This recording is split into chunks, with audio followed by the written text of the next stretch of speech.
बहू या नौकरानी। पूरे 4 साल बाद हेमंत कनाडा से लौटा था। कनाडा में एक ब्यूटी प्रोडक्ट्स बनाने वाली कंपनी के लिए हेमंत काम करता था। हेमंत अपने देश अपने घर लौटकर काफी खुश था। एयरपोर्ट पर उतरे ही हेमंत की नजरें अपने परिवार वालों को खोजने में लग गई। जल्दी ही उसे अपने माँ बाप, भाई भाभी, बड़ी बहन और खुद की 3 साल की बच्ची भी एयरपोर्ट पर खड़े नजर आए। लेकिन उसकी नजरें शोभा को खोज रही थी। वो सोचने लगा, ये शोभा मुझे मिलने आई क्यों नहीं, और ऊपर से उसने हमारी छोटी सी बच्ची को भी यहाँ भेज दिया। अश्विन एयरपोर्ट पर सबसे हंसी खुशी मिला। फिर उसने शोभा के बारे में पूछा तो उसकी दीदी बोल पड़ी, भाई वो घर पर ही है, तुम्हारे लिए खाना तैयार कर रही है। वह तो आज ही तुम्हारे आने की खुशी में काम करने लगी है, वरना वो कोई काम करती कहाँ है।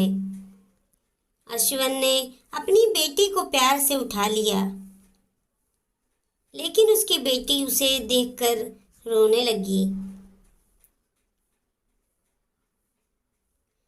लाओ मुझे दो बच्ची को, वह तुम्हें काफी दिनों बाद देख रही है ना, इसीलिए पहचान नहीं पा रही होगी। कहते हुए दीदी ने बच्ची को अपने पास ले लिया।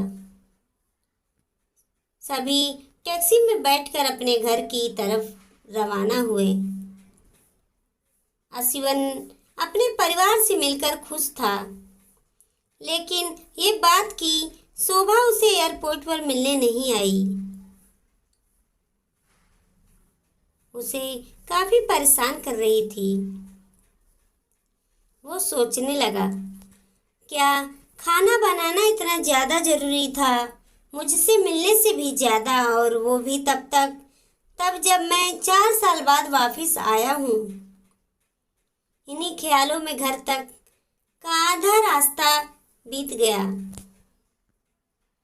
अब उसकी बच्ची उसे देखकर रो नहीं रही थी, इसीलिए अश्विन उसके साथ खेलने लगा।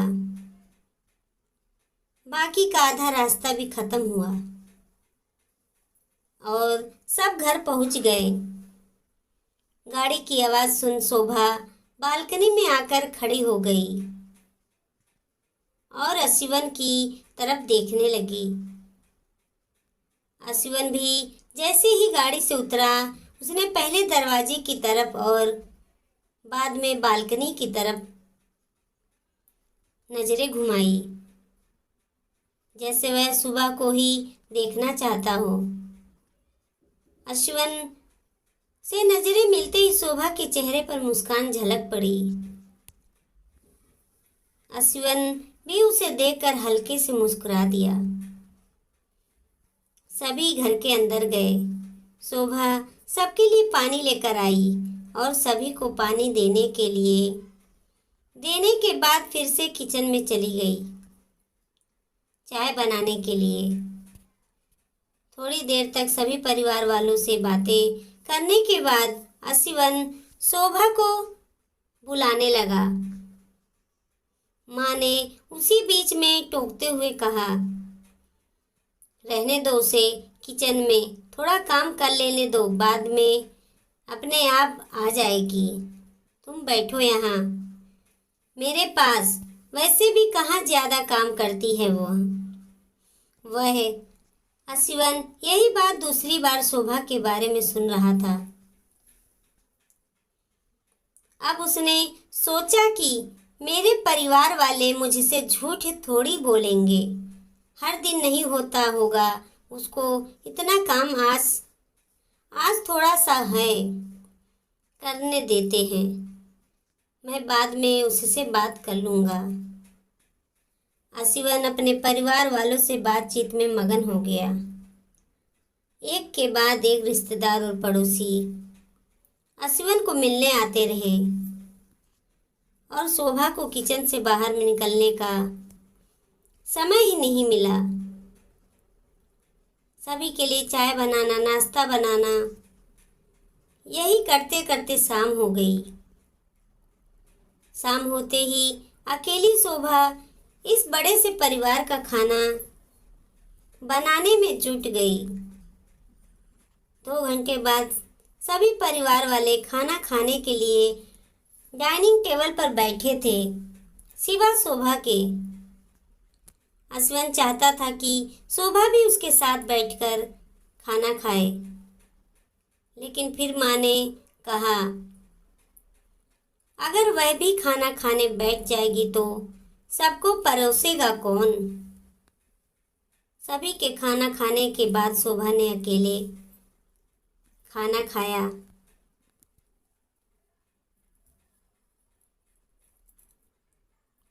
रात को सोने के वक्त अश्विन और शोभा अच्छे से मिल पाए।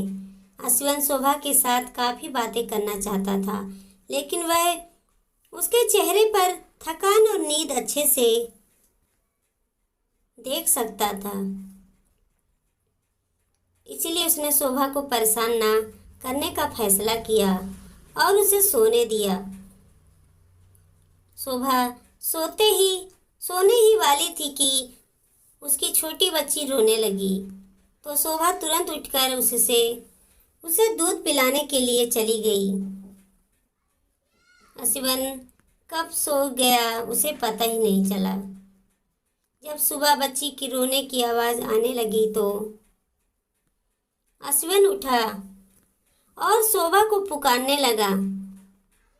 जब शोभा पास नहीं दिखी तो उसने बच्ची को चुप कराया और फिर से सुला दिया। अश्विन बाद में शोभा को देखने लगा तो शोभा उसे फिर से किचन में मिली, जो सुबह सुबह ही जल्दी उठकर घर वालों के चाय नाश्ते की तैयारी में लग गई थी।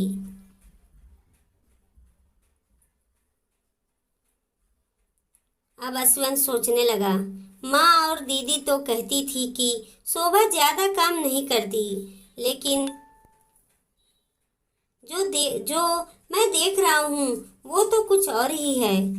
अश्विन अब सब समझ गया था, पर वो अपनी माँ को ऐसा नहीं बोल सकता था कि शोभा से ज्यादा काम ना कराया करो। इसीलिए अब उसने खुद ही शोभा की मदद करना शुरू कर दिया था। अश्विन के हाथ बटाने से शोभा को थोड़ा अच्छा लगने लगा था। पहले जहां उसका चेहरा थकान से उतरा रहता था, अब उस पर थोड़ी थोड़ी चमक आने लगी थी। अश्विन ने कुछ दिनों में ही ये महसूस कर लिया था कि शोभा अब वो शोभा नहीं रही थी जिसे अश्विन शादी करके लाया था। वो तो कोई और थी, जो तोते की तरह बोलती थी, और ये शोभा तो बिल्कुल चुपचाप है, गुमसुम है। ऐसा लगता है जैसे किसी के दबाव में हो, किसी डर की वजह से सहमी हुई हो। अश्विन शोभा को उसके काम में और ज्यादा मदद करने लगा। अश्विन का ऐसा व्यवहार अब घर वालों को खटकने लगा। घर के सभी बड़ों और उसकी दीदी ने मिलके अश्विन को समझाया, तुम अपनी बीबी की मदद करते हो, उससे हमें कोई एतराज नहीं है, लेकिन तुम्हें भी एक हद तक ही ऐसा करना चाहिए। जब तक कोई तुम्हें ऐसा करता न देख रहा हो तब तक सब ठीक है, लेकिन जब कोई तुम्हें बीबी के होते हुए बर्तन धोते देखे तो वो अच्छा थोड़ी न है, अच्छा नहीं लगता है।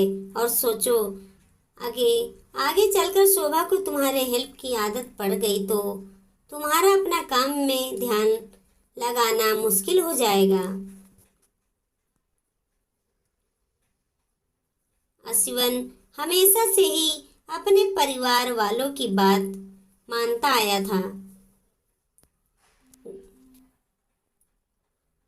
जिस तरह से सबने अश्विन को समझाया था, अश्विन भी उनकी बातों में आ गया। अब अश्विन शोभा की मदद करने से कतराता था।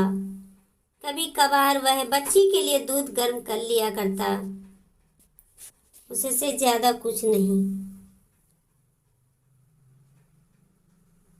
घर वालों ने अश्विन को विदेश जाने से मना कर दिया और कहा कि यहीं पर कुछ काम कर लो।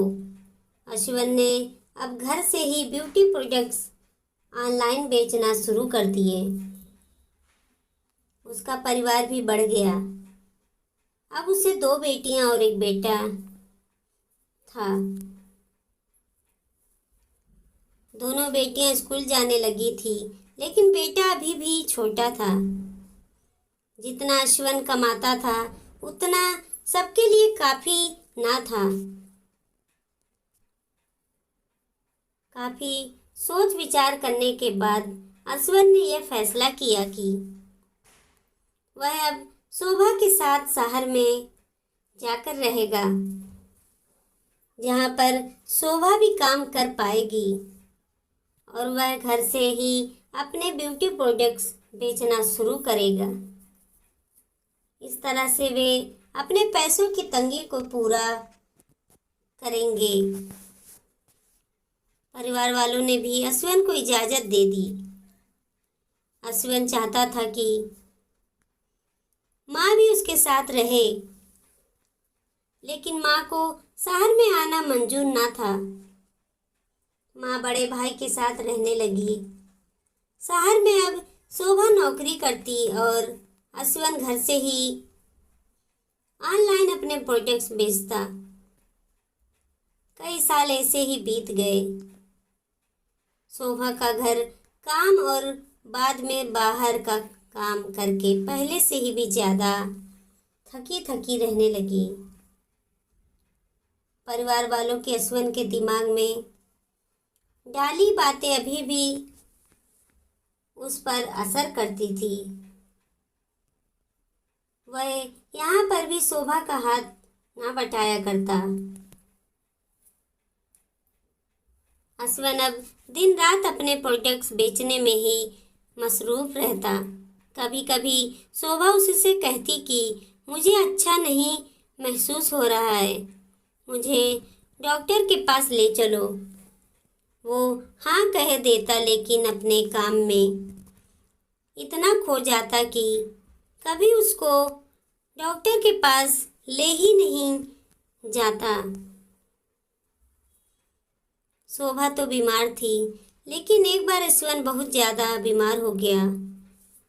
इतना बीमार हो गया कि उसे अस्पताल में भर्ती करवाना पड़ा। अस्पताल में अश्विन के पास सिर्फ शोभा थी और कोई नहीं। इतना बीमार होने के बाद भी उसके परिवार वाले सिर्फ उससे मिलकर वापस अपने घर चले गए थे। उसका सहारा बनने के लिए, उसकी तकलीफ बांटने के लिए कोई भी उसके साथ नहीं था।